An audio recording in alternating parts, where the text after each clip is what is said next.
¿Cómo están, chiquillos?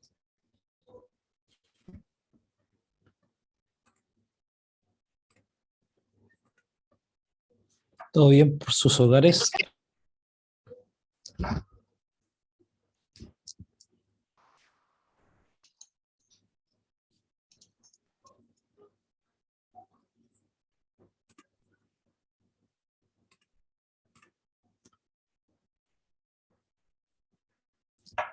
Bueno, eh, haciendo un enlace con lo que vimos la semana pasada, ¿cierto? Hoy continuamos un poco con el tema de ecología, ecosistemas, eh, vida natural, ¿cierto? Que es tan importante, no solo hoy, siempre, ¿cierto? Porque somos parte dentro de esta escala de, de consumidores, productores, consumidores primarios, secundarios, terciarios, productores, etcétera. ¿Ya? Y lo que queríamos saber algunos conceptos fundamentales en el ámbito de la ecología y de los ecosistemas y preguntas, ¿cierto? Siempre es al final para poder matizar un poco lo que hemos poco desarrollado durante la clase anterior y la que vamos a continuar hoy. De hecho, la semana pasada, ¿se acuerdan que terminamos bastante un poco después porque tuvo la discusión bastante animosa y eso es bueno? Y discutimos varias cosas que vamos a ver hoy, el tema de la sustentabilidad, de cómo quizás hacer un mejor planeta, una mejor biosfera, cómo nosotros podemos aportar dentro como un granito de arena a partir, ¿cierto?, de lo que nosotros como seres humanos dentro inmerso de esta biosfera y dentro de nuestros hogares. ¿Ya? Antes de comenzar, ¿alguno de ustedes hace de forma rutinaria alguna cosa, algún proceso, protocolo, procedimiento eh, para tener una mejor calidad de nuestra naturaleza, de nuestra biosfera? Antes de comenzar con la clase. Y si no lo ha hecho, le gustaría hacerlo y por qué no lo hace.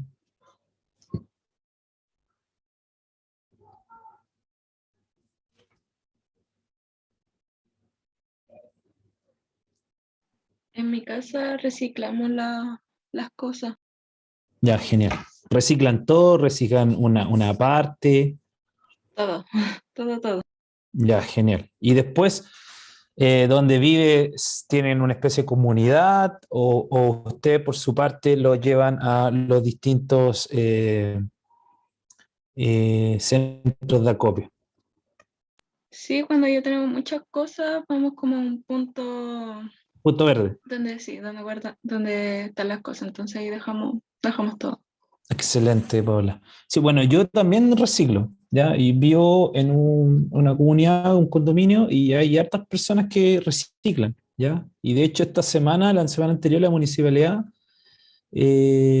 trajo unos contenedores, por lo tanto, todas las semanas van a venir, pero antes, entre todos, pagamos a una empresa para que viniera a buscar todos los materiales.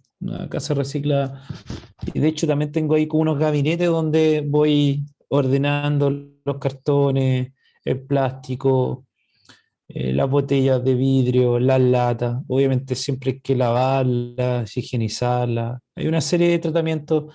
También el tema del aceite que se ocupa para freír o para distintas comidas que se puede reciclar y así sucesivamente. ¿Ya? Incluso he pensado en un futuro hacer compostaje, pero ahí estoy un poco en la lucha con mi señora que no quiere y yo sí, pero ahí vamos a ver cómo sale ese gallito, ¿ya? Ahora, Nosotros igual eso que también, hacen compostaje. sí, mi mamá tira como todas esas Ah, genial. cositas, cuando cocina, también reciclamos agua también, cuando lavamos Es- loza, entonces ah, ahí ya. como que recogemos el agua y después lo tiramos a las plantas.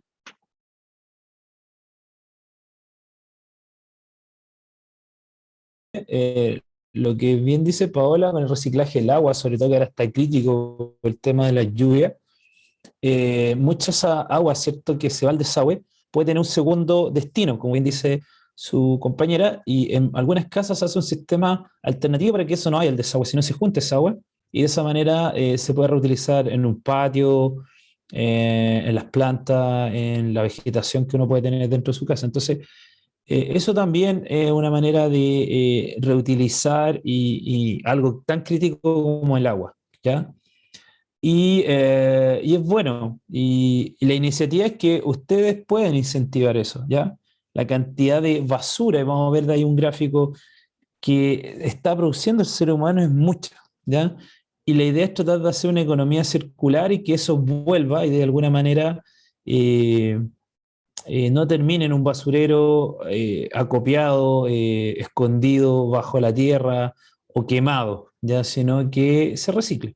En algunos países se ha hecho algo que me encantaría que se hiciera en Chile en un próximo gobierno, en los próximos años, que la gente que recicla, que llega a los supermercados, le dan como plata por, no sé, por lata, por botella de vidrio, y eso obviamente, no sé, le da un saldo en dinero, y ese saldo lo puedo ocupar en el supermercado, ¿ya? Entonces, de alguna manera hay un incentivo económico, ¿ya?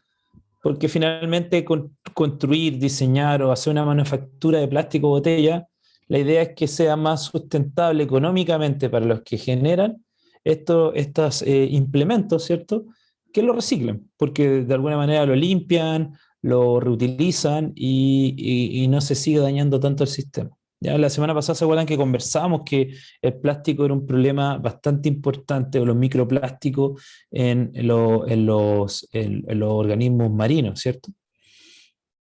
Bueno, un poco de eso vamos a hablar hoy, algunos conceptos importantes como poblaciones, ¿ya?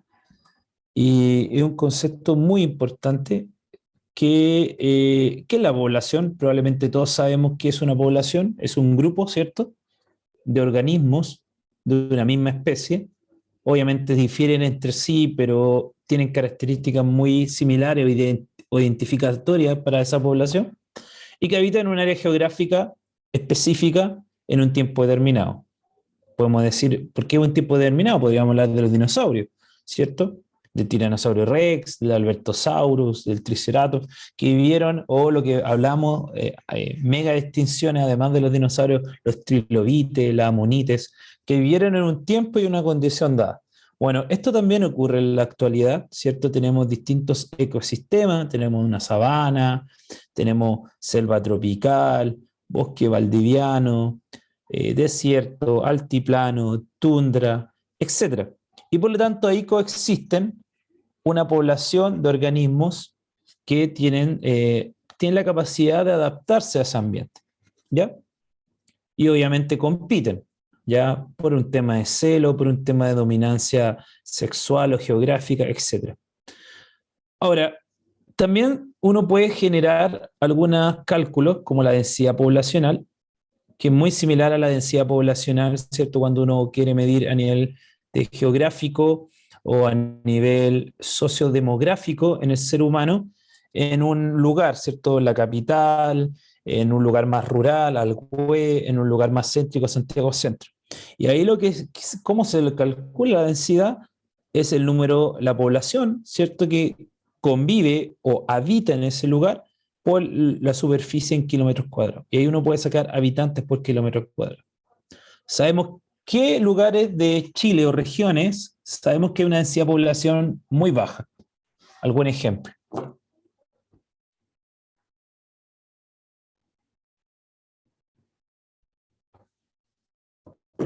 Densidad de población muy baja, mínima.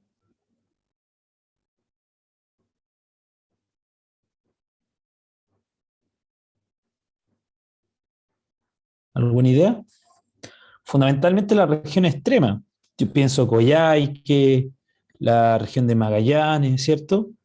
Sobre todo lugares muy extremos que son adversos desde el punto de vista geográfico y ambiental. Hay muy pocas personas relacionadas a los kilómetros cuadrados, muy distinto en las zonas más céntricas o en las grandes urbes como Valparaíso, Santiago, Concepción, que ahí está gran parte de la población de nuestro país, ¿cierto?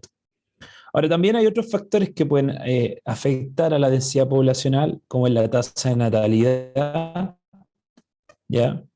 En nuestro país cada vez la tasa de natalidad es más baja.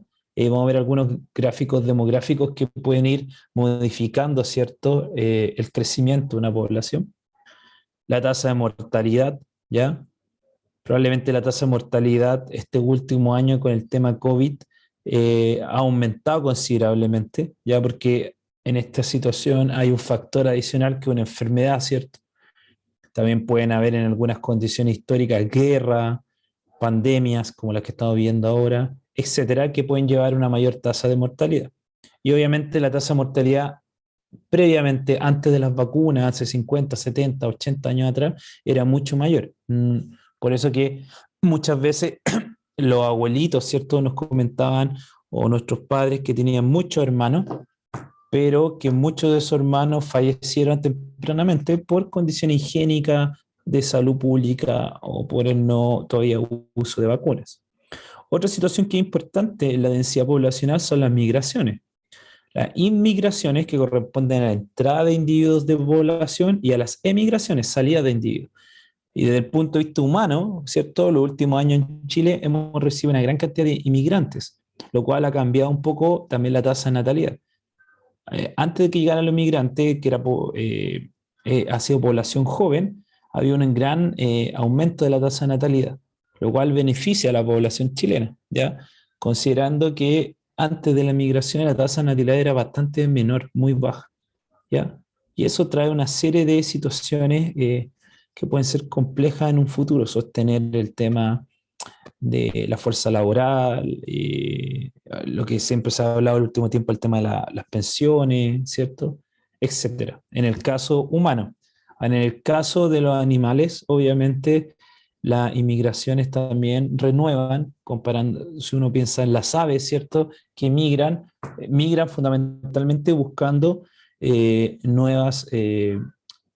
buscan la época de apareamiento y también condiciones idóneas para poder generar un hábitat y el desarrollo de sus crías, ¿ya? Ahora, este crecimiento poblacional puede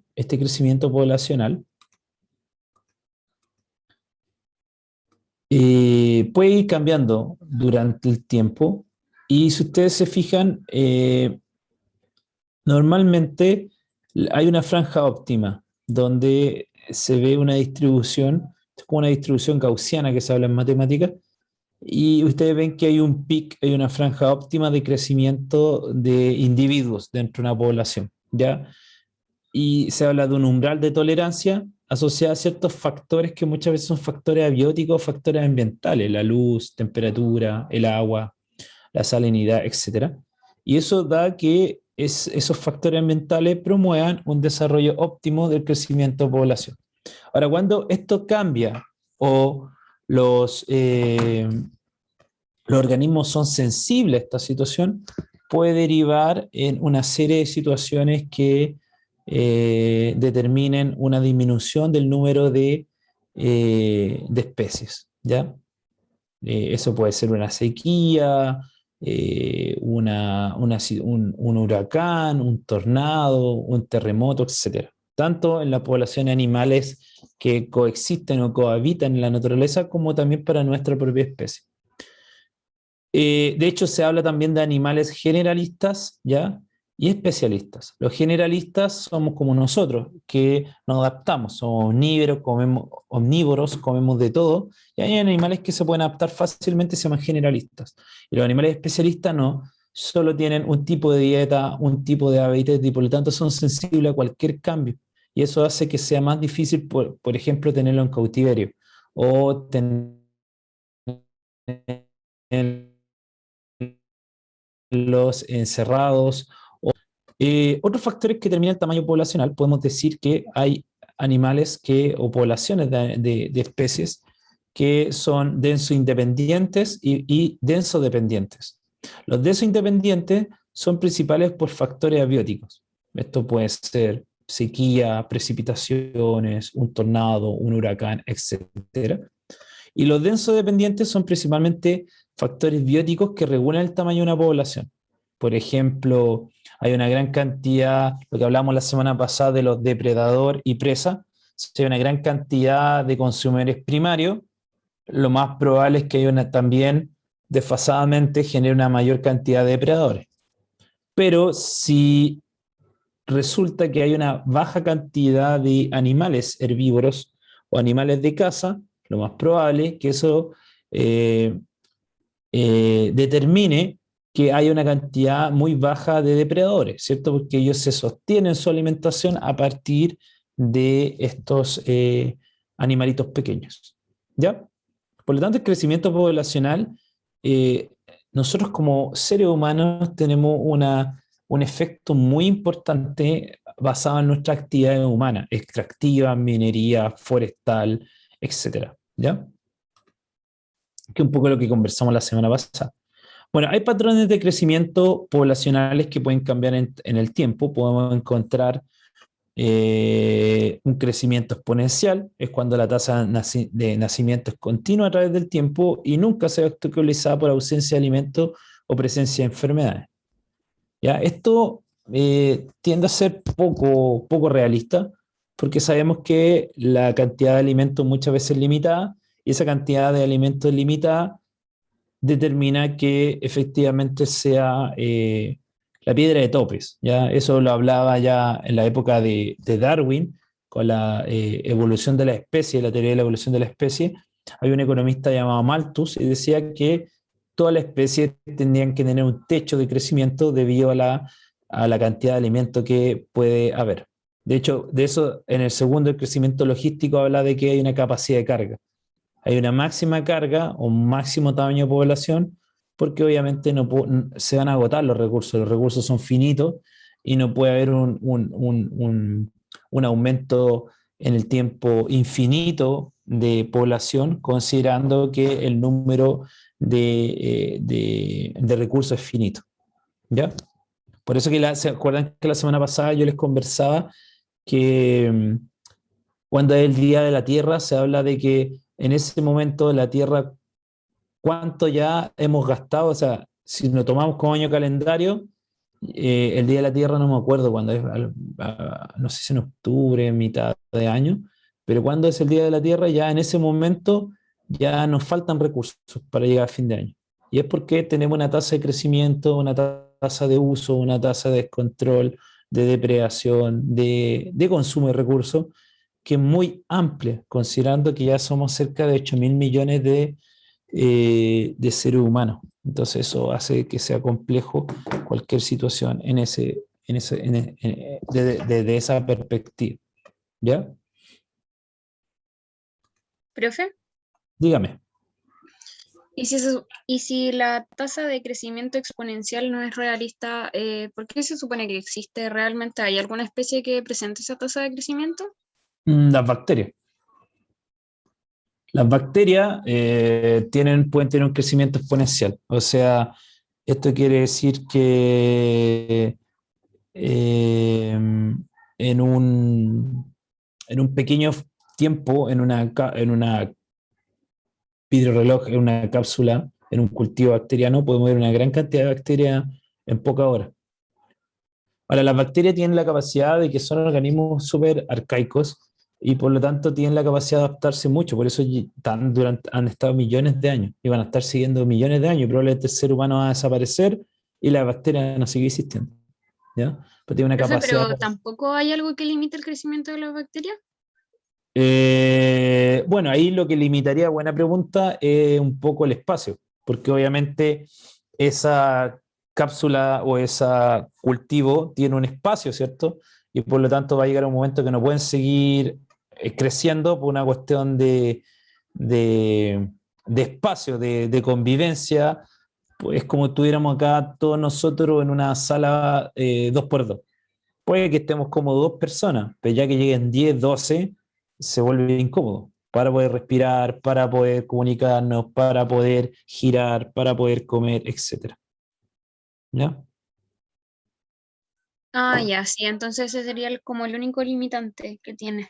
Sí, en general toda la especie en sí pueden ser exponenciales en un momento, pero va a llegar un tema que es el tema de la alimentación. O sea, sin alimento, gran parte de los distintos reinos se ven limitados a llegar a una cosa infinita. O sea, no hay ningún organismo que sea infinito. ¿Se fijan? Y por eso que llega un momento que hay capacidad de carga. Ahora, en el caso del crecimiento exponencial, va a llegar un momento que va a tener que llegar un poco a este crecimiento logístico, pero se va a tomar mucho más tiempo. ¿Ya? En cambio, el crecimiento logístico es quizá la base o la característica más propia del organismo, de la mayoría de los organismos que vemos en la naturaleza. Ah, ya, entonces se da, pero por unas horas, algo así. Sí, porque las bacterias piensan que son más simples y por lo tanto la capacidad energética necesitan es mucho menor comparado a, no sé, pues, a un león, a un elefante, a nosotros mismos. ¿Se acuerdan que la semana pasada hablamos un poco del tema energético, que llega menos energía a los organismos que están en el último nivel, ¿cierto?, de esta escala alimenticia, pero necesitan comer más. Entonces, obviamente tienen que hacer un mayor esfuerzo para poder comer o llegar a hacer esto. ¿Se fijan?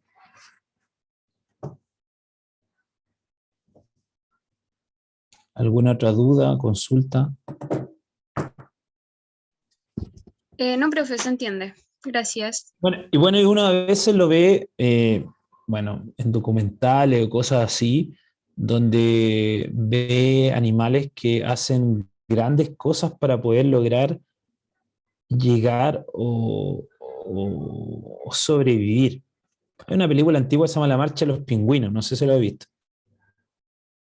Un documental. En esa documental hablan con Ben, se ve, aprecia cómo los pingüinos, es una situación bien particular porque en general los animales no conviven en pareja o no tienen esa capacidad de mantenerse en pareja en el tiempo. Y en este caso, los pingüinos marchan para aparearse y tener un cortejo con pingüino hembra, pingüino macho.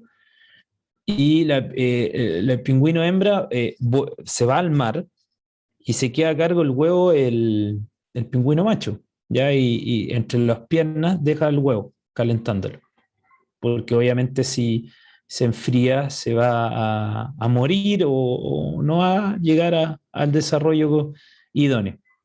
Y la pingüina, después de todo eso, tiene que caminar, ir hacia el mar, comer, nutrirse y traer pescados para su pareja, ¿cierto? El pingüino, y para su futura cría.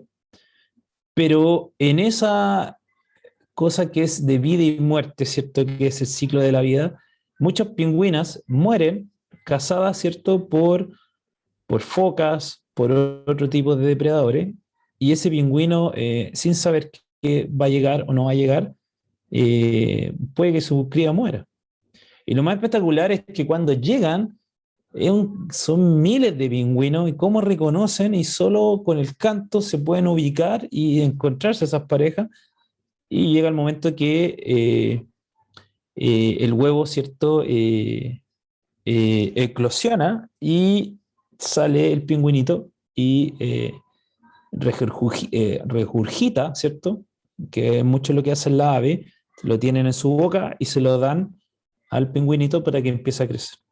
¿Ya? Entonces, eso y también lo que hacen las aves, hay aves que migran desde América del Sur a América del Norte y viceversa, solo para aparearse y lograr tener la supervivencia de su especie. ¿Ya? Entonces, hay muchos organismos que lo hacen constantemente y muchas veces la actividad humana hacen que eso no se pueda desarrollar, ¿ya? Por distintas situaciones.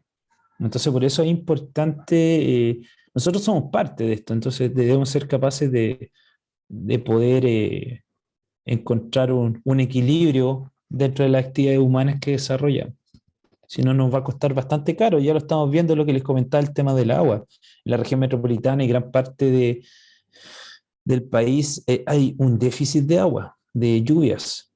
Y la lluvia, el agua es algo sumamente vital para nuestro organismo y esta agua es la que nos revitaliza para poder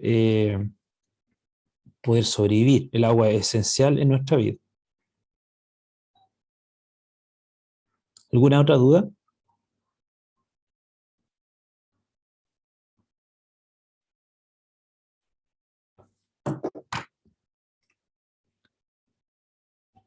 Bueno, acá lo que tenemos es relación del crecimiento de población y el desarrollo de un país.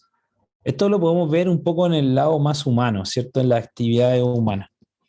Tenemos tres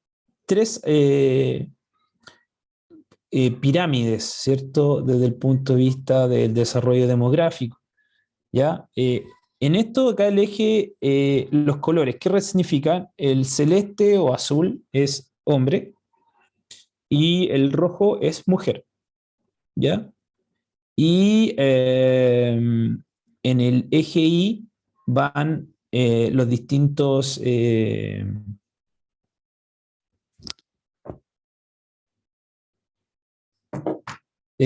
los distintos rangos demográficos, o sea, desde el punto de vista etario, ¿ya?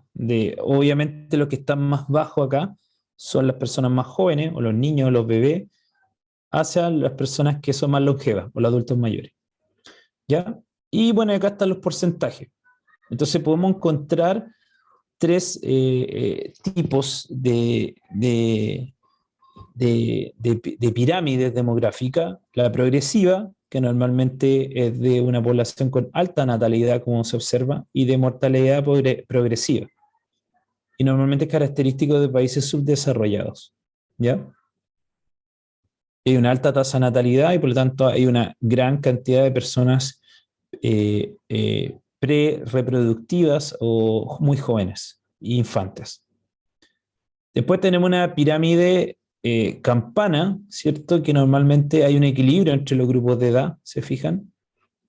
Y esto ya, la base empieza un poco a encogerse. No hay tanta, hay un equilibrio entre natalidad y mortalidad, pero se empieza a encoger. Y estos son en países emergentes en vía de desarrollo. Y en cambio tenemos esta pirámide, ¿cierto? Un poco invertida, donde tenemos una gran población mayor y que la tasa de natalidad es bastante mínima o baja y un envejecimiento mayor o continuo de la población. Y esto hablamos de países desarrollados. Chile no es un país desarrollado aún, pero sí tiene aspectos como en esta situación de crecimiento poblacional como país desarrollado, ¿ya? Por lo tanto, el,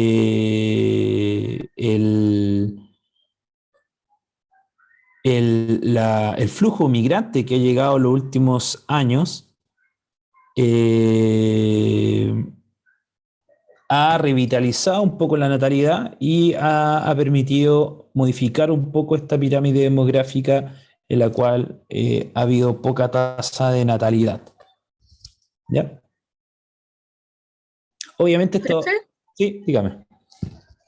pero ese tipo de pirámide corresponde, o sea, se supone que influye en ese tipo de condiciones demográficas como em, el tema de los inmigrantes y todo eso, porque la verdad es que yo antes entendía ese tipo de pirámides como que descendía la natalidad, pero también descendía como, em, ¿cómo decirlo?, los adultos mayores de una forma u otra, y como que aumentaba la cantidad de adultos, entre comillas. Exacto. Acá vemos que hay una tasa, esta como guatita que podemos decir acá, hay una mayor tasa de cantidad de personas adultas, ¿ya? Pero esas personas adultas en un tiempo, eh, unos decenios, van a ser personas adultas mayores, que es el gran problema en Chile, sobre todo con el tema actual de las pensiones. Porque obviamente todos queremos pensiones, ¿ya? Dignas, mejores y que nos permitan sobrevivir. Pero quizá ustedes que son todavía muy chicos y están recién entrando al mundo universitario laboral, lo ven lejano eso. Van a ser 50 años más y uno dice, ¿y qué me afecta a mí? O sea, a ustedes le afectan mucho, porque cuando ustedes estén en el mundo laboral, yo voy a ser viejo.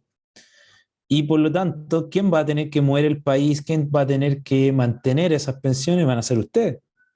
Pero ustedes son muy pocos y van a haber muchos abuelos. Entonces ahí se genera una descompensación porque ustedes van a generar un índice económico, van a juntar su dinero, ¿cierto?, en sus cuentas personales, pero también tenemos que ver que va a haber una gran cantidad de adultos mayores que hoy no son adultos mayores, en 20, 30 años sí, y por lo tanto va a haber una gran cantidad, no sé, pensemos 100.000 adultos mayores versus 20.000 personas que están trabajando para mantener a esos adultos mayores. Entonces eso se vuelve complejo, un poco viendo cuando uno dice, bueno, tengo 500 zorros y 10 conejos. ¿Se pueden mantener esos 500 zorros? No, ¿cierto? Porque van a competir por esos pocos alimentos que hay. Entonces se produce un descalabro desde el punto de vista de la pirámide. Entonces hay que buscar soluciones para eso, ¿ya? Si no solo es un tema desde el punto de vista económico, hay varios problemas que pueden haber a futuro, ¿ya? Y por eso tenemos que pensar en el Chile de 50 años más, no el Chile del año que viene, ¿ya? Y en este sentido, estas pirámides hacen proyecciones. Y por eso que es importante que cada país cada cierto tiempo haga censos, porque el censo demuestra cuál es la realidad hoy de ese país. Además, Chile tiene una cantidad de población muy pequeña con la cantidad de territorio que tiene. ¿Ya? Si ustedes ven países vecinos, tiene una cantidad de personas muy grande. Nosotros siempre hemos mantenido una cantidad muy baja. Estamos cerca de los 18 millones de personas. ¿Ya? Y hay ciudades de Sudamérica que solo una capital tiene 18 millones. Buenos Aires, Sao Paulo, Río de Janeiro, ¿ya? Entonces, en ese contexto, efectivamente, la fuerza laboral es bastante importante la cantidad de personas. Por eso que también países desarrollados permiten que jóvenes profesionales se vayan a sentarse allá.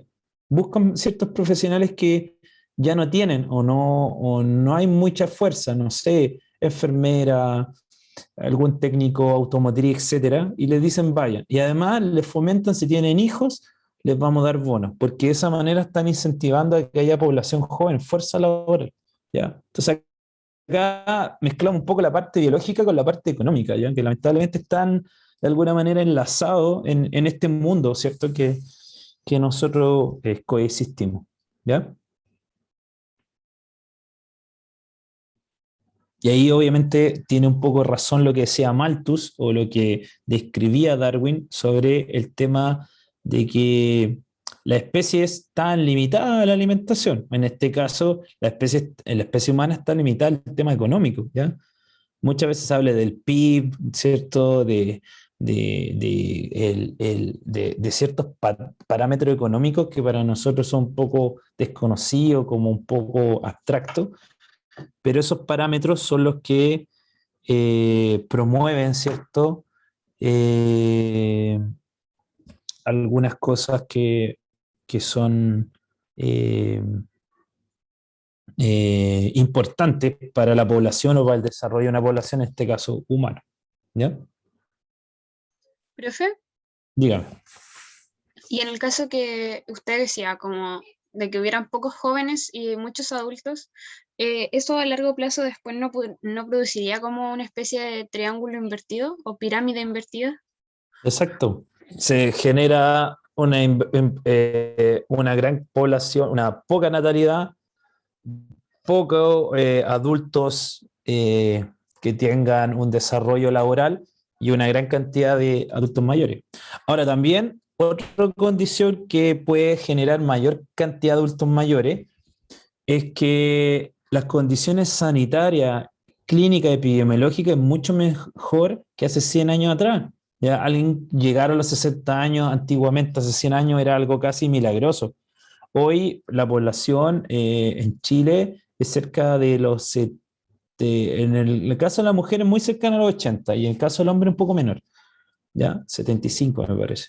Por lo tanto, y probablemente en los próximos 50 años la población, la sobrevida de esas personas adultos mayores va a ser mayor porque las condiciones sanitarias, clínicas, educativas, van a permitir que tengan una extensión de la vida, ¿ya? Y eso obviamente repercute en todo aspecto, para bien o para mal. Profe, ¿y por qué en el campo se producía antes el fenómeno contrario? Como que la gente del campo usualmente era más longeva. No lo sé. Ahí puede ser que comiera más sano, ya tenía una mejor calidad de vida, lo que da una mejor salud mental. Ya siempre vivir en una capital. Bueno, pongo un caso de otro país. En Japón, debe ser uno de los países que hay mayor tasa de suicidio y que actualmente la Organización Mundial de la Salud dice o describe que ya no es el cáncer, la enfermedad metabólica, sino que otro tipo de enfermedades es la depresión, ¿ya? Y el nivel de estrés, el nivel de trabajo en lugares como Tokio o otras ciudades de Japón es increíble. Entonces eso hace que la tasa de suicidio, el tema de la salud mental sea bien complejo. Normalmente en Chile no se ve el tema de la salud mental como que da lo mismo y no da lo mismo. Con la pandemia nos dimos cuenta que uno también tiene que ser feliz, ¿ya? Una cosa tan simple como ser feliz es importante en la vida, no solo que yo tenga mayor presión arterial, tenga el azúcar elevada, esté más gordito, esté más flaco. No, la salud mental es crucial. Si yo, mi cabeza no está bien, no puedo hacer algo, no puedo hacer mi trabajo, no puedo estudiar, no puedo convivir con los demás. Ahora que está el tema de los Juegos Olímpicos, vieron que una gimnasta, Simone Biles, ella, que una genia, ¿cierto? En lo que hace, no quería seguir porque no está, sentía que su mente no la acompaña. Y decir eso a veces en nuestro país como, pero ¿cómo? O sea, pero sí, pues, o sea, hay muchas personas y estudiantes, profesores, padres, hermanos, parejas que pueden estar bajo esa situación. Y uno tiene que ser capaz de entenderlo, ayudarlo, guiarlo, que vaya un profesional, ¿ya? Porque uno puede dar consejos, pero son solo consejos. Lo importante es que tenga un tratamiento, una terapia con un experto que lo pueda orientar y ayudar en esa situación, ¿ya? Por lo tanto, cuando alguna de ustedes se sientan así, háblenlo. Háblenlo con su mamá, con su papá, con su hermana, con su pololo, con su polola. Y no debería ser ni peor ni mejor que una hipertensión, que una diabetes, que un Alzheimer, que una fractura, que un E15.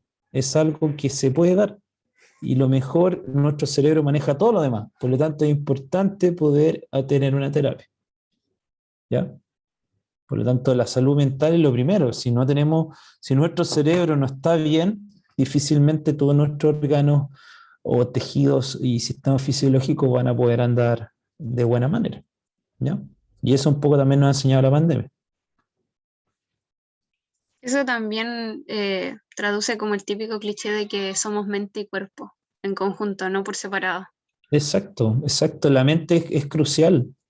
Piensen cuando uno, y van a darse cuenta cuando ya sean un poco más adultos y trabajen, las vacaciones. El switch, cuando uno quiere descansar, dice, se acerca enero, febrero, es como que uno está esperando salir en el auto, tomar el avión, tomar ese bus e irse.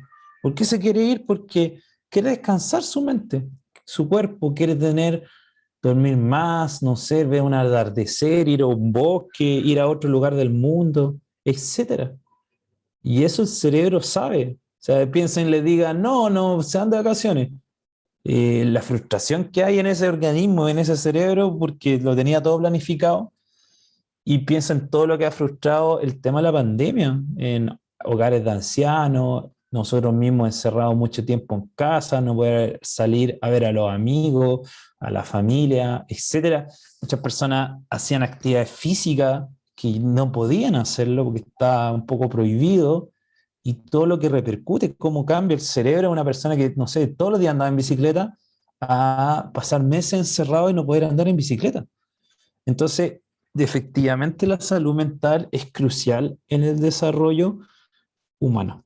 Y por eso tenemos que ser capaces de siempre tener un cable a tierra. Siempre yo a mis alumnos en la universidad les digo, chiquillos, la vida continúa después de un pololo, de una polola, la vida continúa, se me echó un ramo, la vida continúa, y ¿cuál es lo mejor? Tener cable a tierra, no sé, junto a estampillas, soy caricaturista, me gusta el anime, me gusta ver películas, me gusta andar en bicicleta, subo cerro, reciclo, no sé, hay distintas maneras, toco música, ¿ya? Hay que tener algo que me alimente mi cuerpo y mi espíritu, a mí como organismo, ¿no? No como pensando en los demás, en mí.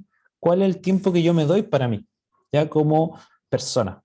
Y eso es súper importante, siempre ténganlo en mente, más allá de que pasen los años, sean papás, mamás, estén solos, casados, eh, independientes de sus papás, ¿ya? Siempre se tienen que dar un tiempo para ustedes. Es sumamente importante, ¿ya? Y la pandemia aún ha reflejado esa situación, ¿ya? Que no olviden ese consejo. Es como no dejar de ser niño, no por tener 70 años no me puedo tirar un piquero, no puedo caminar, háganlo. Sí, como que uno de repente empieza a envejecer y, es que yo no lo haría. Y no, o sea, cuando uno es cabro chico, no sé, está en la piscina todo el día, yo veo a mis hijos que están ahí en el verano, era como, era de 10 a 10 de la noche, así, se tiraban, ya estaban con los ojos y ojos rojos y las manos así arrugadas de tanto bañarse. Y uno no lo hace y a veces es bueno los niños porque lo incentivan a, no, pero lánzate, y ahí uno encuentra que es divertido, como que se pone después con el tiempo medio soso, medio fome, y en realidad es tan simple como de ser feliz nomás, sí, eso es, ¿ya? Profe, ¿y cuál es el cable a tierra si uno no queda en la carrera que quiere? Bueno, seguir luchando por ese sueño, ¿ya? Y darle con tono, ¿ya? Porque los sueños se pueden cumplir un año más tarde, un año después, ¿ya? Lo que pasa es que a la edad que tiene usted, a veces uno tiene 18 y piensa que a mí me pasó, yo la primera vez no entré a la universidad. Y, y bueno, y también, pues, o sea, como que uno y está tan presionado por la familia, por los padres, y todo, ay, ¿qué pasa? Y fue parte porque no postulé bien, nadie me asesoró, venía a un colegio público de región, y después entré a estudiar bioquímica, ¿ya? Pero algunos me decían estudia otra cosa. Usted tiene que cumplir su sueño, ¿ya? Y el sueño tiene que ver, ¿ustedes se ven en esa profesión, en ese lugar? Sí. ¿Ya? La plata después llega sola, chiquillos. No piensen, hay muchos estudiantes que a veces dicen, yo les pregunto, ¿por qué quieres estudiar esto? No, porque es como viendo las carreras en las que hay, todos quieren estudiar eso y se gana buena plata. La plata llega solo. Lo primero es ser feliz. Si uno es feliz con lo que hace, después la alegría económica, sociales llegan solas. Se lo aseguro que llegan solas. ¿Ya? Por lo menos a mí me ha pasado en la vida. Y yo no busqué la plata, yo busqué ser feliz porque quería estudiar esa carrera, porque quería hacer ciencia, quería hacer investigación, después quería hacer docencia, y me siento feliz haciendo eso. Cuando uno busca otra cosa, muchas veces se puede frustrar porque no es feliz, no lo hace con el agrado, no lo hace con ese carisma, no lo hace porque lo quiere, lo hace por otras cosas. Y ahí creo que ahí se confunden las cosas y muchas veces ahí se entristece el alma, el espíritu. Cuando uno está motivado, es como cuando hay algunas personas que dicen, ¿hasta qué edad voy a jugar? Bueno, hasta que ya no sienta deseo o no me da alegría. O sea, a mí una de las cosas que más me gusta es hacer docencia. Siento que es una cosa muy bonita y maravillosa y siempre voy a estar agradecido de todos los docentes que he tenido en mi vida. Y el día que no quiera hacer más clases me retiro y no hago más clases. Porque uno va a sentir una satisfacción, no va a sentir una chispa, una magia. Y creo que la vida debe tener eso, ¿ya? Entonces, ustedes que están buscando ahora el camino universitario, tienen que ver eso. O sea, me gusta eso. ¿Conocen a alguien de esa área? No. Búsquenlo, pregúntenle, vean cómo se desarrolla. ¿Se ven ahí? ¿Se ven ahí gran parte de su vida? Sí, ya, genial. No lo ven y dicen, en realidad no, no. Ahora me doy cuenta que no. Yo tenía compañeros y amigos que han estudiado. Yo tenía un compañero que que estudió conmigo bioquímica, que entró a estudiar Derecho, obligado por los papás, y él no quería estudiar Derecho. Y al año se retiró y entró a estudiar bioquímica y trabaja en la parte clínica. Vean el cambio, o sea, muchas veces obligado por los papás a estudiar Derecho, algo que es totalmente distinto a la bioquímica, a la biología. Entonces, ustedes tienen que estudiar lo que ustedes quieren, ¿ya? Las cosas después salen solas, ¿ya? No, no guiarse por eso. Y ahí está un poco el sueño, ¿ya? Hay que darle nomás y con fe que lo van a hacer, ¿ya? Y creen en sus capacidades, ¿ya?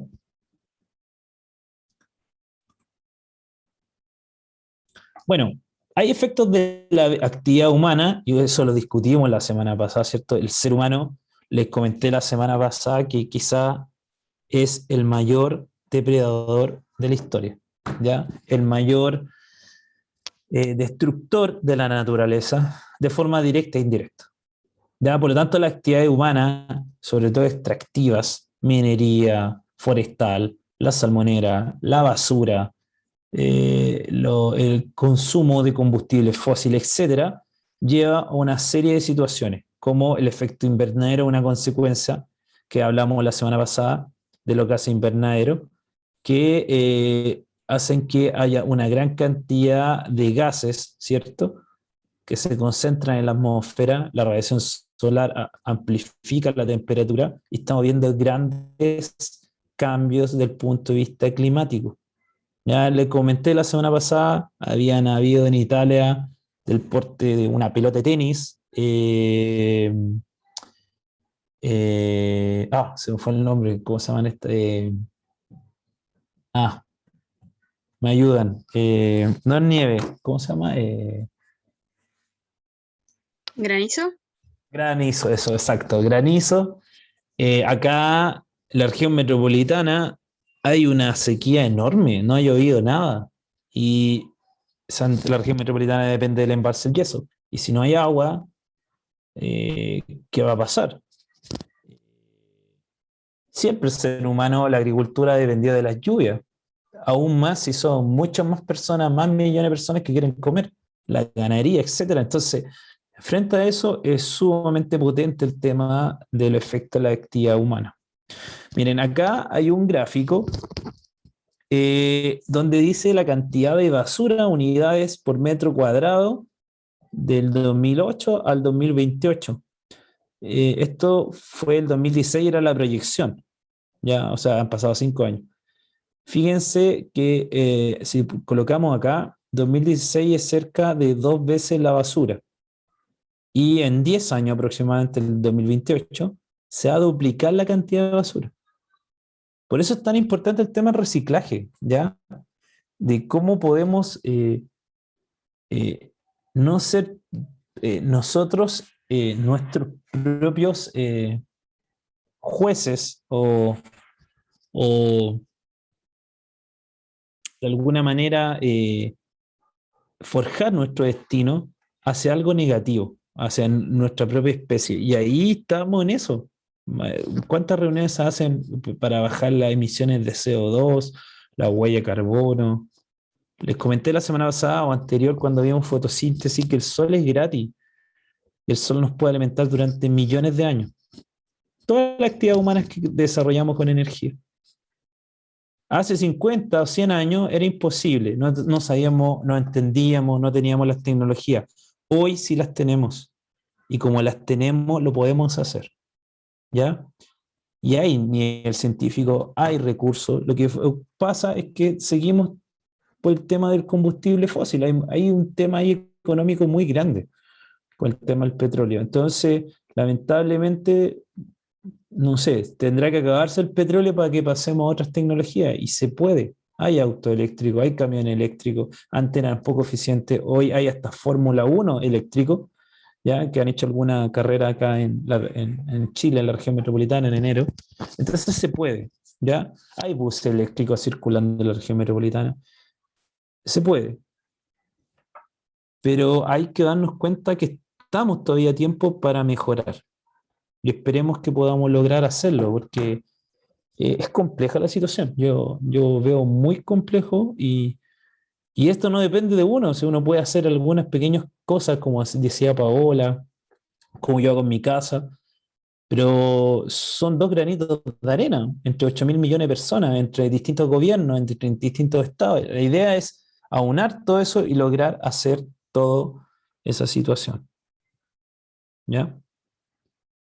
Profe, pero ¿no cree usted igual que todo el tema de la crisis hídrica que hay en todo Chile en realidad también depende en gran parte de la privatización del agua? Bueno, también, y también en una poca efectividad del uso del agua. Yo veo muchas veces en parques, no sé, la manguera ahí dando vuelta y pasa el agua, se bota. O cuántas quizás cerca de sus villas, poblaciones, o que hayan visto que el agua corre, está rota una matriz, corre y está rota una cañería, y hay una gran pérdida de agua que se filtra, se pierde. Entonces, ahí tenemos que ser capaces de ser más óptimos con esa agua. Como decía Paola, quizás toda esa agua es desagüe, no digo el agua del baño, pero el agua de un lavadero, del lavamanos, del lavaplato, que solo se ha lavado con un poco de jabón o con la balosa, cómo recolectarla y que riegue los patios, o definitivamente que esa es el agua que se colecte, no sé, en los estanques de los sanitarios para poder evacuar la S o la orina, ¿ya? Bueno, hay harta alternativa, pero tiene que haber una política de Estado, ¿ya? Definitivamente tiene que haber muchos estados o gobiernos que quieren hacer esto, tienen política del Estado, bajan los aranceles, disminuyen, aumentan la capacidad de que gente tenga paneles fotovoltaicos, que recicle el agua, etcétera, ¿ya? Hay beneficios, lo que yo les decía, en países escandinavos, si uno va a un supermercado, deja las botellas, ya todas sus botellas que tenía o latas en su casa, y eso le da dinero, le da como un vale, y ese vale lo puede canjear por dinero. En la, puede canjearlo por dinero y ese vale obviamente puede usarlo en el supermercado. ¿Ya? Estamos a tiempo y la idea es que podamos dejar un mundo mejor para nosotros y para el futuro, para otras personas, para que conozcan los bosques, los distintos animales y que no sea algo como un museo. Mira, eso es un cóndor, es un huemul, ¿ya? Sino dar, y estamos a tiempo, depende de nosotros solamente, pero tiene que ser una política mundial, ¿ya? Porque todos coexistimos acá como población afectando a este planeta, ¿ya? Ahora, ¿qué efectos de la actividad humana son característicos? Bueno, la destrucción de hábitat, ya debido a zonas económicas, la explotación forestal, la explotación minera, la edificación de distintas, que lo discutimos la semana pasada, que cada vez suben más hacia los cerros de la región metropolitana, más hacia la costa, y eso obviamente genera un detrimento o la movilización de especies. La sobreexplotación de recursos, comemos más de lo que podemos dejar. O sea, cuando hemos escuchado el término veda de la merluza, eh, veda de, veda de la merluza, veda del loco, es porque efectivamente consumimos más de lo que se puede producir. Y lamentablemente tienen que esperar meses, años, para que se reponga la cadena alimenticia, alimentaria, para producir esto, ¿ya? Y muchas veces se produce una situación que se llama fragmentación, ¿ya? Donde la sobreexplotación de un recurso altera el hábitat y esto hace que se pierda o provoque divisiones del hábitat. No sé, consideramos que hay bosque valdiviano, ya cuando llegaron los primeros colonos empezaron a cortar los alerces, empezaron a plantar pino, otras cosas, y se empiezan a generar como microambientes, microhábitats debido a la tala, y los animales empiezan a separarse o las especies se empiezan a separar o a dispersar en esos nuevos ambientes. Y otra situación que también yo les comenté la semana pasada, ¿se acuerdan? Les dije, ¿qué ejemplo les di de introducción de especies que se da mucho en la parte austral de Chile? que rompían árboles, generaban diques, que venía de Argentina, les comenté. Bueno, acá hay una serie de otros ejemplos, pero yo esa vez les dije un ejemplo, que era un animal que no es propio de nuestro país, Los castores. los castores, ¿ya? Los castores. Bueno, eso mismo ocurre con una serie de especies exóticas, ¿se fijan? La chaqueta amarilla, el aromo, el ciervo rojo, el conejo, la catorra argentina, el dídimo, que es una alga que se da en los ríos, y así una serie de otros organismos introducidos que lamentablemente compiten, muchas veces son más generalistas, o sea, se adecuan a ese ambiente, y hay otros organismos que al competir se parecen, pero son más especialistas. Entonces, frente a eso, sucumben y se mueren o empiezan a colapsar frente a eso. ¿Ya? Entonces, las actividades humanas son muy claras en ese sentido de producir un daño irreparable en la conducta, en el hábitat, en el crecimiento, en el desarrollo demográfico de una especie. Y una cosa que hemos hablado al principio, y que la idea es pues, determinarlo, es el desarrollo sustentable. Se puede, ¿por qué no? ¿Ya? Cada vez el nivel de ciencia, el de conocimiento, de poder hacer muchas cosas desde el punto de vista renovable se puede dar. Ya se habla de la economía circular, del reciclaje, y por lo tanto la idea es lograr poder entender que se puede hacer una vida así, social, ecológica y también teniendo un vínculo económico. O sea, que nadie quiere que se pierda la economía es parte, ya es parte de este desarrollo humano, pero se puede hacer sostenible en el tiempo, a través de algo equitativo, viable y soportable en el tiempo. ¿Ya? Y hacia allá tenemos que ir en este nuevo milenio, en este nuevo siglo, como país, como mundo, como comunidad, como familia, lograr entender que se puede hacer un mejor planeta, ¿ya? Y eso es lo importante que ustedes tienen que hacer, ¿ya? Cuando entran a la universidad se van a dar cuenta que toda la universidad están virando hacia allá, hacia generar tesis, patentes, recursos, ideas para hacer un mejor mundo, ¿ya? Para lograr entender cómo podemos convivir estos 8.000 millones de personas con todas las otras especies que están y que cambiemos un poco la historia que se ha dado durante los últimos siglos de depredar, de extraer, de solo esa manera conocer economía. Y no, la economía puede ser de otra manera, ¿ya? Obviamente todo tiene su pro y contra, pero el mayor favor que hacer es para poder, tenemos un solo mundo y ese mundo hay que cuidarlo. De lo contrario, cualquier cosa, eso nos va a afectar a nosotros y vamos a terminar, esto es súper frágil, nosotros estamos en este ciclo, en esta rueda de vida y muerte, vida y muerte. Y por lo tanto, si nosotros perturbamos eso, nos va a afectar a nosotros, definitivamente. Y ya nos está afectando, ¿ya? Por lo tanto, esa es la moraleja o la enseñanza de hoy, más allá del tema del estudio, lograr entender que el desarrollo sustentable se puede hacer. Y podemos aportar en nuestro hogar, en nuestra casa, ¿ya? Y si más personas piensan así, si más personas tienen esas acciones, se puede mover el mundo hacia otro lugar, ¿ya? Por eso la idea es contagiarse de eso y lograr tener un mejor mundo a partir de las decisiones que estamos tomando hoy como civilización.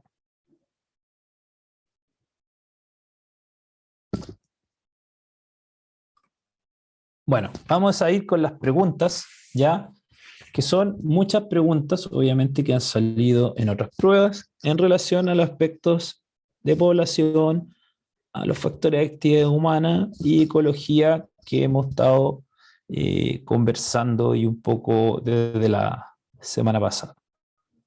¿Ya?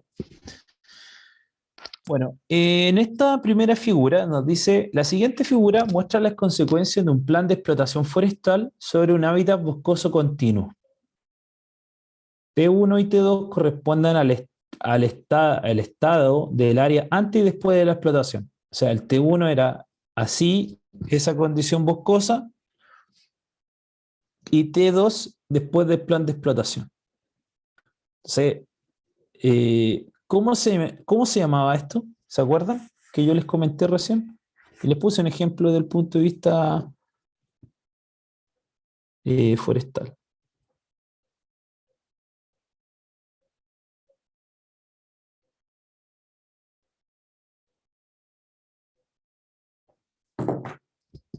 ¿Cómo se llama esta situación donde se empezaban a generar microhábitat debido a alguna actividad humana que generaba separaciones, diversificaciones de las especies de los hábitats donde esta habita?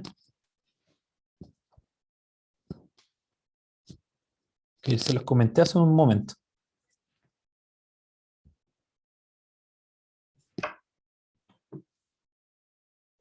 Ahí les tengo la diapositiva. ¿Cómo se llama?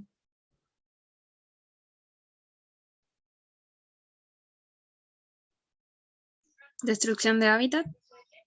Ya, no, destrucción de hábitat, pero esa destrucción llevaba a una segmentación de esos hábitats, de ese hábitat nativo, que era un bosque continuo, no sé, pensemos, habían ulmos, alerces, ya, pero llegó la sobreexplotación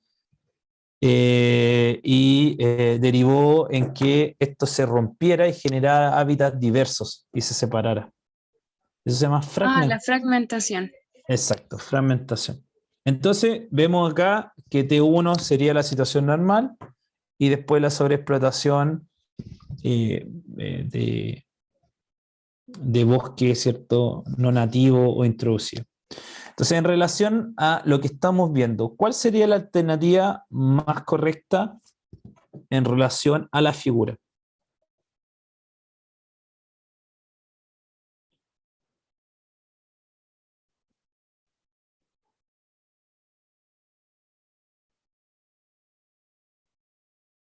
La alternativa D. Exacto, la alternativa de cierta la explotación del bosque se asocia a un proceso de fragmentación del hábitat. No sé si han tenido la posibilidad de ir al sur de Chile y ustedes se dan cuenta por la carretera que hay lugares que está lleno de pino. Pero entre el pino a lugares más alejados uno todavía ve hábitat nativo. ¿Ya? ¿Cuál es el problema? El bosque nativo es muy lento. Ya me tocó ir este verano fue. No, el verano anterior, el año pasado. Fui cerca de Valdivia y vi una alerce de 3.500 años. Entonces piensa, la alerce es gigante, es una madera muy noble, ¿ya? Y por eso se hicieron tejas y casas en toda esa zona. Pero cortar una alerce, no van a tener otra posibilidad de plantar otra alerce, porque se muere mucho el crecimiento. Por eso se elige el pino. El pino es una madera rápida de crecimiento, un par de años, pero genera una gran destrucción de hábitat porque tiene condiciones de pH y de sombra que genera que destruya parte del humus y el musgo. Y eso hace que la parte, ¿cierto?, de esta vida de, de organismos, ¿cierto?, de este ciclo vital se destruya o se altere. ¿Ya?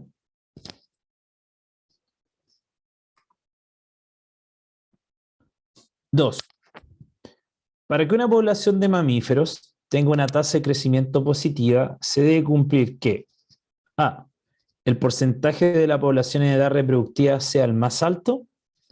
B, la tasa de migración sea mayor que la tasa de inmigración.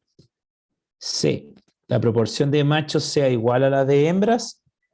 D, la cantidad de individuos que nace sea igual a la cantidad de individuos que muere. O E, el porcentaje de la población prerreproductiva sea mayor que el de la reproductiva, para tener un crecimiento positivo, para que esto aumente, empiece a aumentar la, la cantidad de población de una especie. ¿Cuál sería la alternativa más coherente con lo que se pregunta?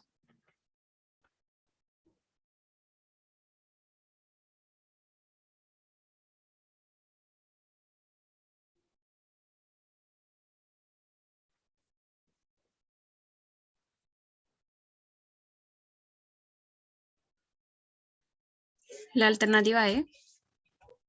Exacto, ¿cierto? Yo se las había comentado hace un momento, exacto. Mayor porcentaje de población prerreproductiva hace que haya un crecimiento positivo, ya que genere en esa población de mamíferos una mayor densidad, una mayor población y por lo tanto genere una mayor base en estas, ¿se acuerdan? Pirámides de crecimiento poblacional, ¿ya? Que era como la típica pirámide que veíamos acá hace un rato, esta, progresiva, ya que normalmente se dan características en países subdesarrollados, desde el punto de vista humano, obviamente. Pero si lo vemos desde el punto de vista de mamíferos, de alguna especie en particular, exactamente la E representaría lo que quiere consultar esta pregunta.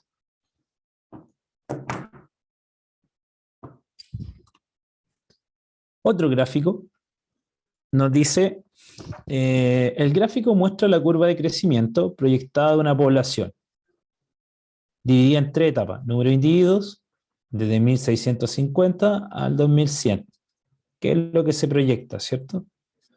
Al respecto, ¿cierto? De esto, ¿cuál de las siguientes afirmaciones es correcta? Observen el gráfico. ¿Y cuál de las 5 alternativas que vemos ahí representaría o representa mejor o describe mejor lo que está mostrando el gráfico?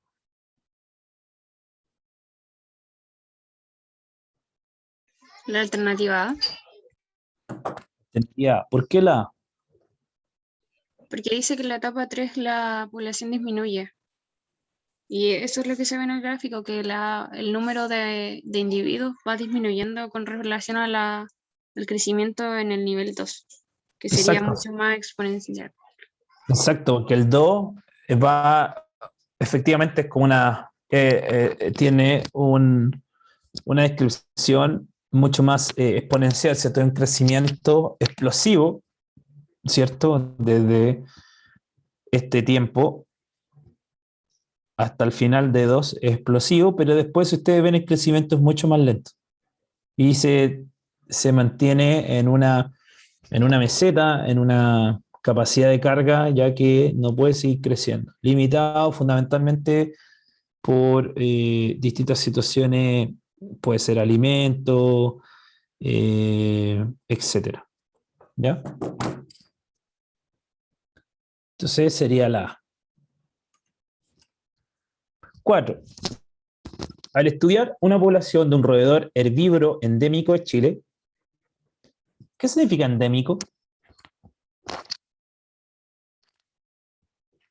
Que proviene de Chile. Exacto, que está solo en Chile. ¿Conocen algún roedor herbívoro endémico de Chile?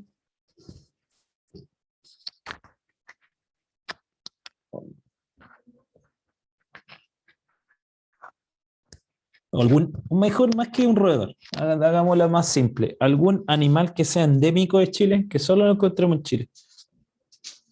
Por lo tanto, su hábitat es súper frágil, porque solo está aquí.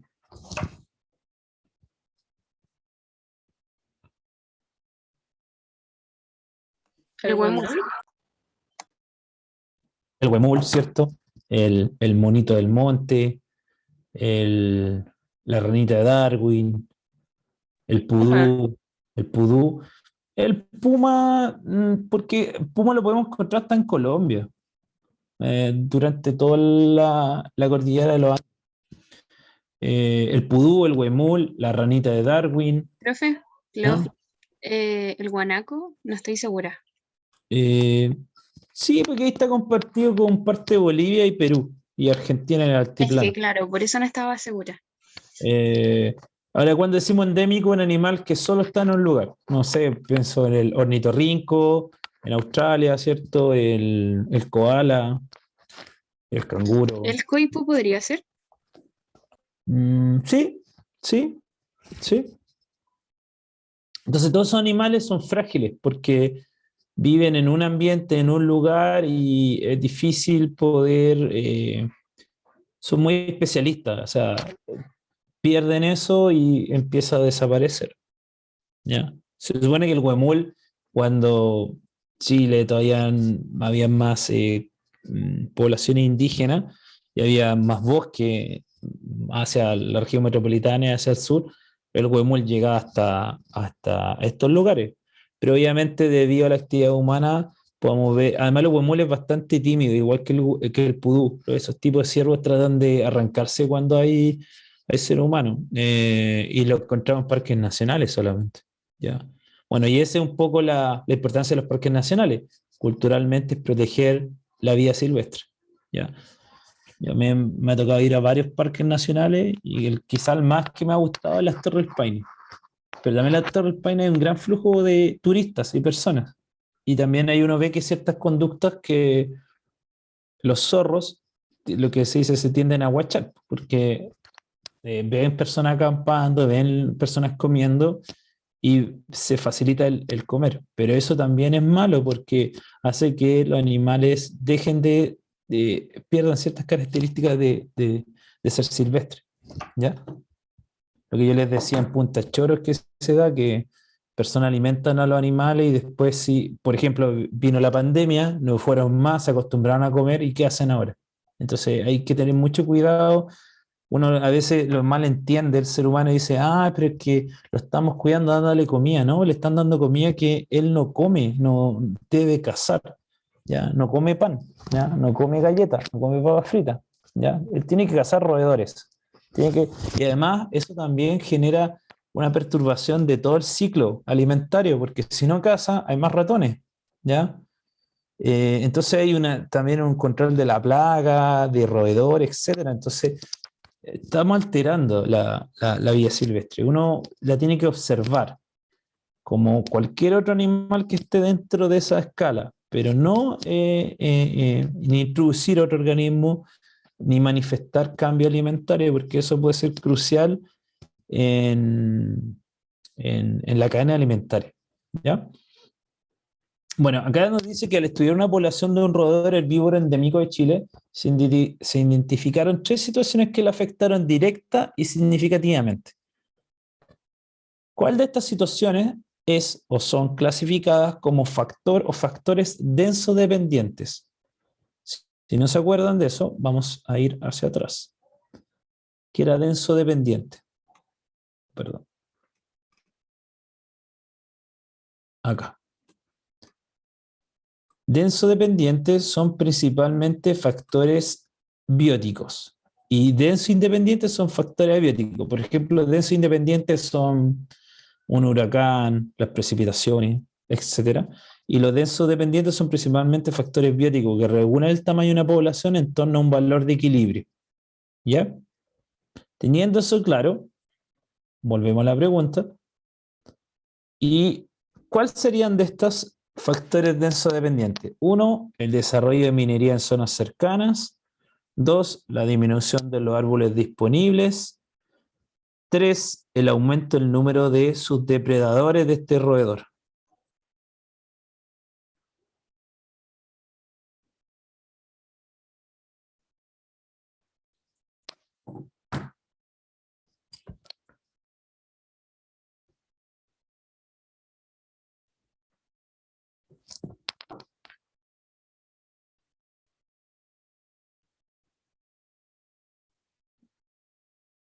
La D, La D. ¿Por qué la D? Justifiquemos. porque los densos dependientes son de factores bióticos y Biótico. la minería no es algo como que regular. Exacto, la minería no es algo biótico, ¿cierto? Es una actividad humana, obviamente a repercutir, probablemente en las aguas, en los relaves, lo que hablamos la semana pasada, pero no es propio del ecosistema o de la cadena alimentaria, como sí lo son el punto 2 y 3, que efectivamente es la alternativa D. Excelente. Esta otra tabla nos muestra el número de especies introducidas en las Islas Galápagos. Bueno, la isla Galápagos es un ecosistema frágil, ¿ya?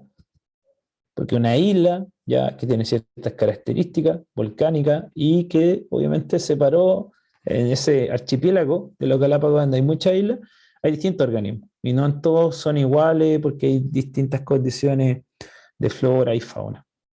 Y el incremento de tamaño de la población humana en esta isla. Entonces podemos ver desde 1500 al 2006 cómo ha crecido la población humana y el número de especies introducidas: plantas, aves, mamíferos, anfibios, invertebrados y peces. Revisen esa tabla y a partir de esos datos de la tabla vean cuál de esas 5 alternativas sería la más correcta.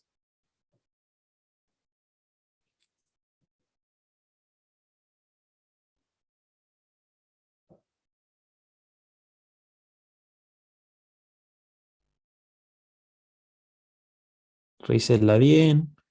Fíjense que casi en 500 años cómo creció la población, sobre todo los últimos 50 años.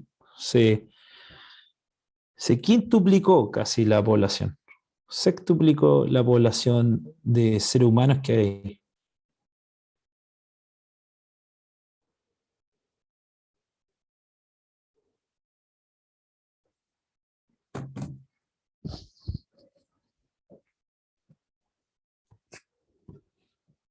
Recuerden que cuando en un gráfico, una tabla, nos dicen del análisis de los datos presentados, es correcto concluir, siempre es a partir de los datos que nos dan. ¿Ya? Y sobre todo este es un estudio donde están colocando el número de especies introducidas en relación también a la cantidad de seres humanos que han ido habitando ese lugar.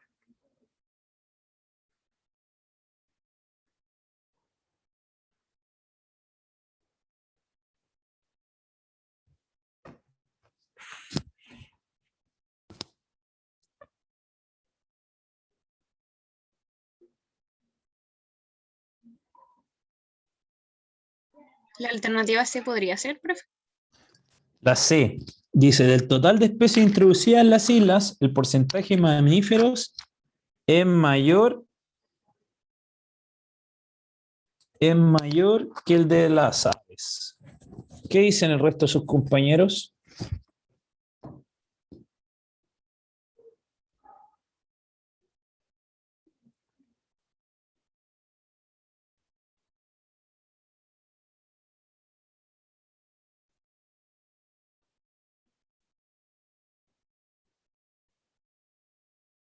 ¿Apoyan la respuesta a la moción de su compañera o piensan en una alternativa distinta a partir de los datos que le están dando? Yo sí, porque se ve que hay más mamíferos que aves. Exactamente, es cierto, hay muchos más mamíferos que se han introducido en la isla comparado con la ave. Ahora, probablemente, bueno, acá yo estoy especulando solamente, ya porque dice ave y mamífero, pero probablemente los mamíferos y las aves que han introducido, lo más probable es que sean de qué tipo de aves o mamíferos.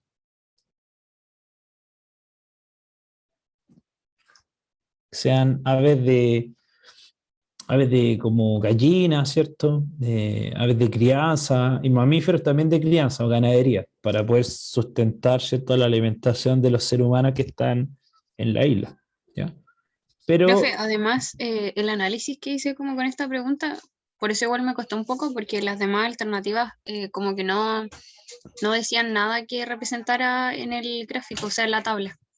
exacto. Sí, no, los otros dicen cosas que, por ejemplo, el mayor impacto en el ecosistema, en ninguna parte acá dice impacto, porque para que haya impacto, acá están hablando número de especies, no están diciendo si a mayor número o menor número, qué impacto tuvo a nivel de la fauna, de la flora, del agua, de la densidad demográfica, no están hablándonos de eso. Si tuviéramos un dato así, obviamente podríamos decir impacto, pero no lo sabemos. Acá solo nos están diciendo años y cómo la población humana ha crecido en ese tiempo y la cantidad de número de especies que se han introducido durante ese intervalo de tiempo. ¿Ya? Y efectivamente es la C. Bueno, este es como una especie de proyecto de investigación. A ver si la logran resolver. ¿Cuál de las siguientes acciones, que sería una de las 5 alternativas, permitiría constatar el efecto del cambio climático en un ecosistema. Un poco lo que hemos estado hablando, ¿cierto? Y que está en boga el último tiempo sobre el efecto del cambio climático en el mundo. Pero en este caso, desde el punto de vista experimental, en un ecosistema. ¿Cuál sería de las 5 alternativas una acción que permitiría constatar, dilucidar, investigar, describir el efecto del cambio climático?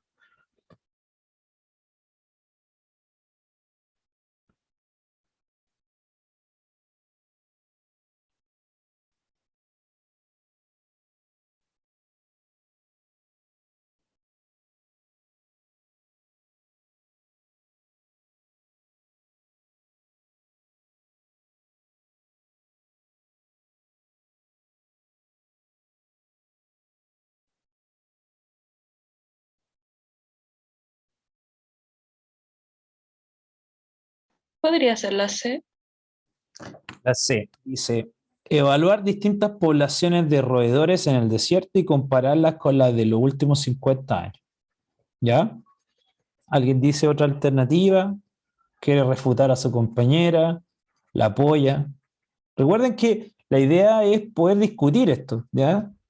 Si está mal o bien, bueno, ahí lo vamos a definir, pero es importante si está bueno, bueno, apoyarla, si está malo, decir no creo porque tal cosa. Bueno, esa es la idea de un poco de la ciencia, de poder discutir desde el punto de vista académico.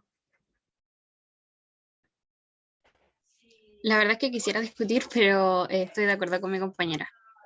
Aunque igual me confundí un poco, profe, la A, pero no sé si la verdad los cambios climáticos como que afectan el nivel de pH del suelo. Por eso no dije que era la A, pero porque según yo no, pero no estoy segura. Ya, volvemos al origen. Hemos estado hablando desde la clase pasada del cambio climático en el mundo. ¿A qué se debe el cambio climático? Que lo que hemos discutido, uno ve que todos discuten que el cambio climático, ¿a qué se debe? Cambio climático. A la contaminación en general de todo el mundo. ¿Ya? Pero fundamentalmente, ¿qué cosa? Algo que hemos visto en el último tiempo. Que yo, miren, acá se los coloqué ahí. Al efecto invernadero. Ya, entonces el efecto invernadero, ¿qué conlleva? ¿Qué cambia? ¿Qué ha cambiado en los últimos, por lo menos, 100 años? El último siglo ha sido el más caluroso, ha ido aumentando la temperatura. Eso no había ocurrido antes.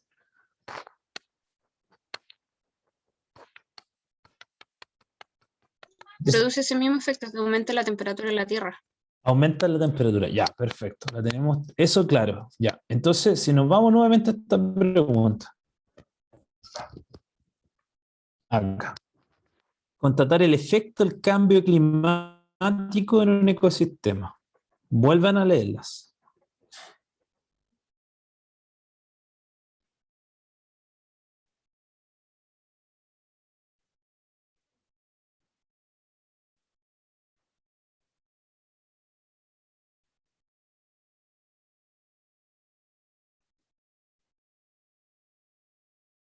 Porque acá no está diciendo, es cambio climático, no está diciendo modificar la química del agua, no está diciendo el cambio de una especie en particular, está cambiando un cambio climático, cambia el clima en un ecosistema. Entonces, ¿cuál de estas acciones, las 5 que hay, está más vinculada a lo que se quiere preguntar?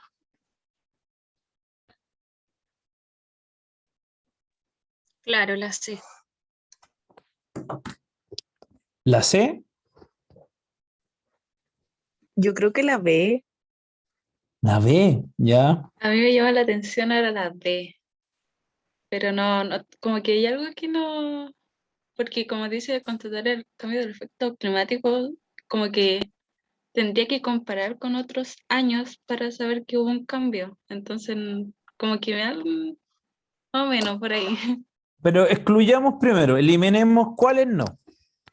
La Es que a mí al Ah. menos la B no me hizo sentido porque dice de dos áreas geográficas distintas, entonces puede que, no sé, comparemos como yéndonos al extremo, comparar como desierto con la zona austral, por decirlo de alguna manera.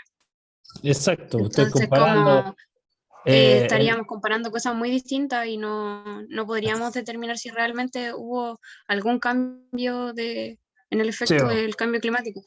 exacto, la B no, porque efectivamente la respuesta que está dando su compañera. La A tampoco, porque medí el pH del suelo, mm, no, durante distintas estaciones en un año, obviamente pueden modificarse, más por las estaciones que por un cambio climático. Esa era mi Y duda, profe, porque también me hacía sentido de que, claro, en distintas estaciones podían tener distintos pH, entonces como que no podía hacer, pero a la vez no sabía si el efecto invernadero tenía como algo directo con el pH del suelo. Pero no, claro, al porque parecer el no. efecto del cambio climático tiene que ver con la temperatura. Y la alternativa es la E.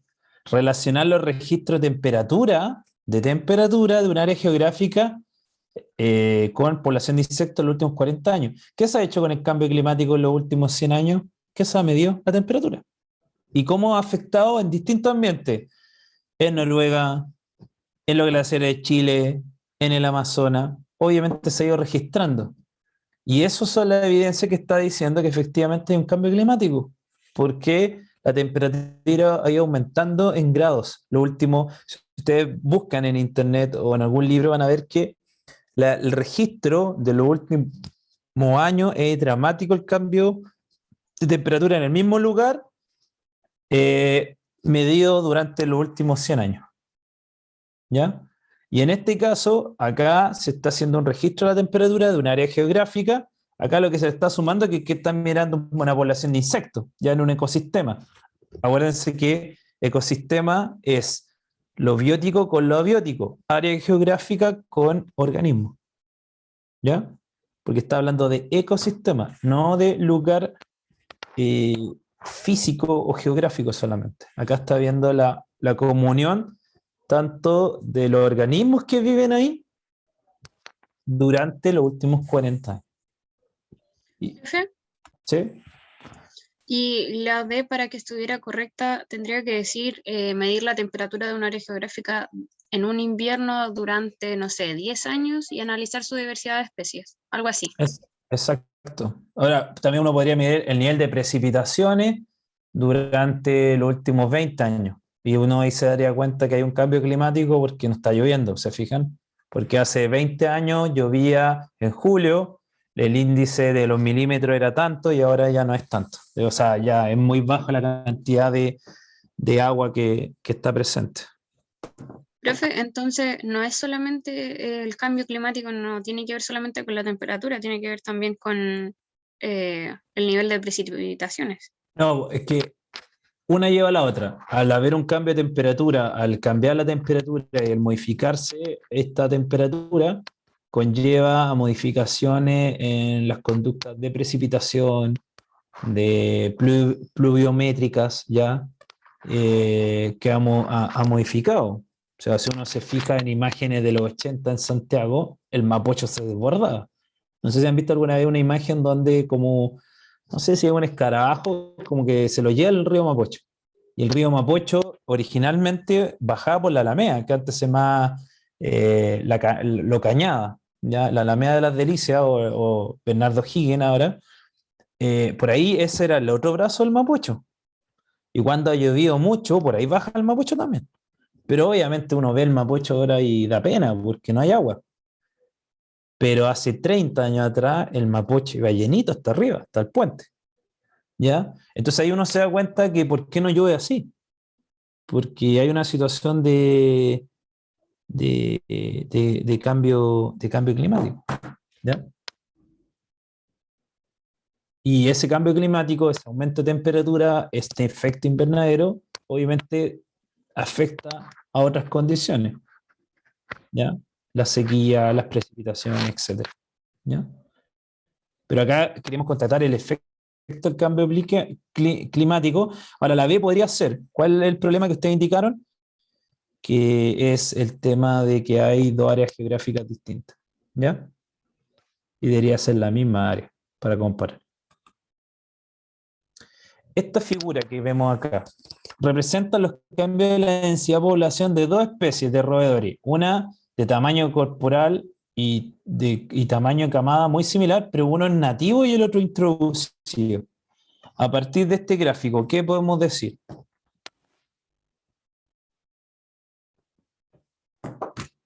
Densidad poblacional, el introducido en la línea continua y el nativo, ¿cierto? El que coexistía antes que llegara el que se introdujeron, es el que trajo el ser humano. ¿Profe? Yo les dije que había... ¿Sí? Como generalista. Se cortó un poco. Dígamelo de nuevo. ¿A qué se refería con generalista? Ah, ya. Lo que le expliqué hace un momento no estaba explícito en la presentación. Un animal generalista es cuando es muy diverso para adaptarse a una condición de hábitat alimenticio.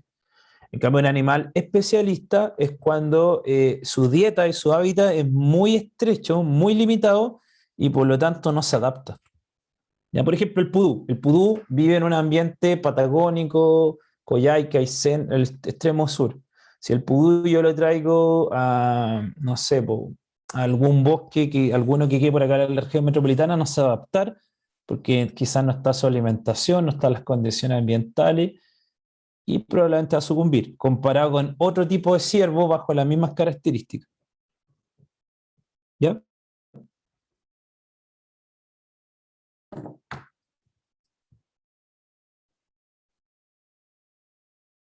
Entonces, a partir de esa explicación, ¿cuál sería la alternativa más propia de lo que estamos viendo?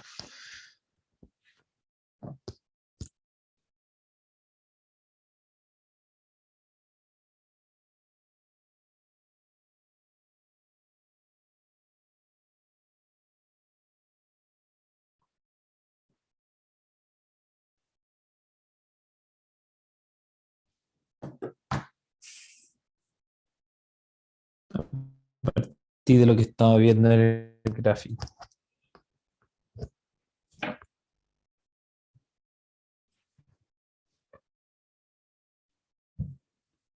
Nosotros somos, nuestra especie humana es generalista, nosotros comemos de todo, nos adaptamos, ¿se fijan? Pero una especie que no se adapta a la alimentación, a un hábitat, definitivamente sucumbe, porque si se cambia o compite con otra especie que es mucho más adaptativa, finalmente sucumbe. Y eso lo hace ser un organismo más generalista, una especie más generalista. Con ese ejemplo entendí más, profe. Entonces sería la C. Exacto, es la C. Por ejemplo, en el ser humano, no sé si alguno de ustedes es intolerante a la lactosa, y yo lo invito a mi casa y les digo, solo tengo leche entera. Y empezamos a tomar leche entera y el rato después, yo no soy intolerante a la lactosa, alguno de ustedes sí, y se va a sentir mal. Va a sentir irritación, va a sentir hinchazón, dolor abdominal, porque la lactosa obviamente no la puede procesar y no se puede adaptar a esa alimentación. ¿Se fijan? Podríamos ponerlo un ejemplo así humano, ¿ya?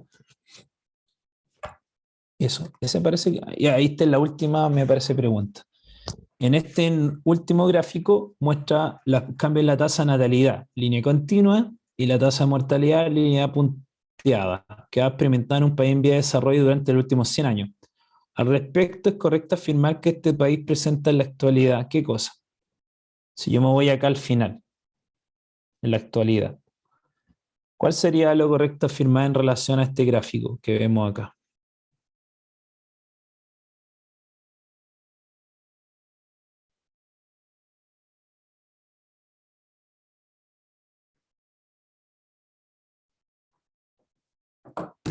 Es un crecimiento exponencial, es un La crecimiento por... alternativa D. Exacto, es la alternativa D porque hay un incremento en el tamaño poblacional. ¿Por qué se ha incrementado la cantidad de habitantes? Porque la tasa de natalidad ha ido aumentando en el tiempo y sobre todo la tasa de mortalidad ha disminuido. Y eso hace que el tamaño poblacional sea mucho mayor. Profe, ¿qué tendría que presentar el gráfico para que fuera correcta la alternativa D? O sea, la alternativa E, perdón. Para que sea la alternativa, E. tendría que tener una tasa de natalidad, podríamos decir, un poco más exponencial. O sea, que si ustedes ven, la tasa aumentó, pero después se empezó como a normalizar. La idea es que la tasa de natalidad fuera también, como la tasa de mortalidad cae, también la tasa de natalidad aumentara. Ya, entiendo. Eso causaría la aceleración. Exacto, un incremento poblacional. Ahora, eso se puede dar, bueno, se está dando en China el último tiempo, porque en China por mucho tiempo solo podían tener un solo hijo las parejas, porque eran muchos, ¿ya? Pero ahora están viendo que hay una gran población envejecida, lo que estábamos discutiendo de la tasa laboral, de la fuerza laboral y todo eso, y ahora están dejando que puedan tener más hijos. ¿Para qué? Para que renueven a todas estas personas o esta población que está se está envejeciendo en el tiempo. ¿Ya? Profe, y no es la A porque al principio la tasa de mortalidad aumenta, ¿o no? Exacto, aumenta y eso hace que la cantidad de la población sea menor. Ahora, probablemente esa situación podría haberse dado hace 50, 70 años atrás, cuando las tasas, la salud pública, los protocolos de higiene, de alimentación eran mucho más limitados. O sea, hace 70 años atrás en Chile la tasa de mortalidad era mucho más elevada, sobre todo en niños, por el tema de parto, por el tema de alimentación, etcétera. Ah, ya, profe, sí se entiende. ¿Ya? Y me parece que esa es la última. Si cuando uno ve gráficos de salud pública de hace muchos años en Chile, es súper distinto como es hoy, ¿ya? Ahora la tasa de natalidad, no, la tasa de sobrevivencia de infante y bebé en Chile es muy buena, por el tema del parto, por el tema del cuidado, por el tema de la lactancia, por el tema de la leche en los consultorios, por el tema de las vacunas, ¿ya? Eso no era así y en países vecinos no es así, ¿ya? Porque no están esas medidas clínicas o epidemiológicas, ¿ya? Ah, y esta es la última. Me queda esta última y con eso terminamos. ¿Cuál de las siguientes actividades humanas se asocia a un modelo de desarrollo sustentable? ¿Qué quiere decir sustentable? Que permita un equilibrio, ¿cierto? Entre la extracción y obviamente su uso.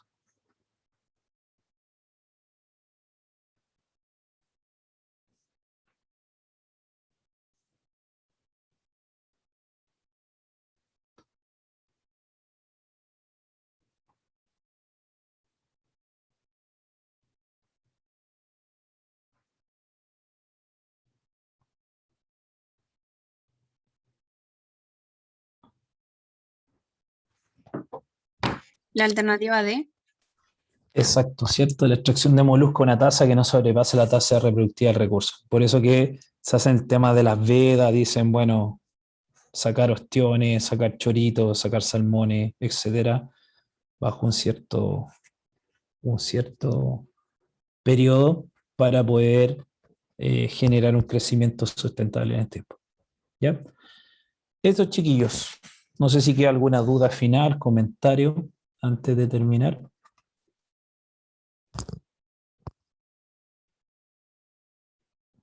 Gracias por los consejos. No, de nada, pues sí. Yo también Sí, profe, tuve, muchas gracias por ese tiempo de reflexión. obvio, pues siempre bienvenido. Y yo les cuento mi experiencia personal, puede servirle o no, pero la mejor experiencia es la de ustedes, ¿no? Y que arriba nomás y con todo. Si no, ¿para qué? ¿Sí o no? Y que vayan nomás por sus sueños. Tienen que luchar por eso y les quedan un par de meses para hacerlo. ¿Ya? Que tengan un buen término de día y cualquier duda, consulta, ahí voy a estar para apoyarlos y ayudarlos, chiquillos. ¿Ya? Muchas gracias, profe. Nos Nos vemos la vemos. Gracias, próxima profe. semana. Nos Igual, vemos. gracias, profe. Chao. Igual, cuídense. Chao, chao.